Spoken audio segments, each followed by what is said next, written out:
Guys আসসালামু আলাইকুম। তো সবাই কেমন আছেন? আশা করি সবাই ভালো আছেন। তো গাইস এই যে হলো স্কুল মাঠ, স্কুলের এই যে দেখতে পাচ্ছেন গেল বছর বন্যায় এই যে গাছটি বন্যায় ফেলে দিয়েছে। অনেক বড় একটি গাছ দেখতে পাচ্ছেন, আরও অনেক বড় ছিল।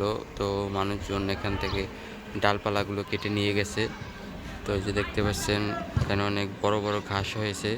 এই যে গরু ঘাস খাইতেছে। এই যে এখানে আরেকটি গরু। তো এখানে কৃষক সোনালী ফসল ফলাচ্ছে দেখতে পাচ্ছেন। তো ওই যে দেখা যাচ্ছে গাছ দূরে একটি ছাগল।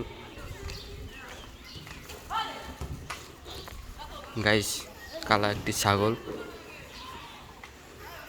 বড় বড় দুটি তাল গাছ, নিদারুণ পরিবেশ।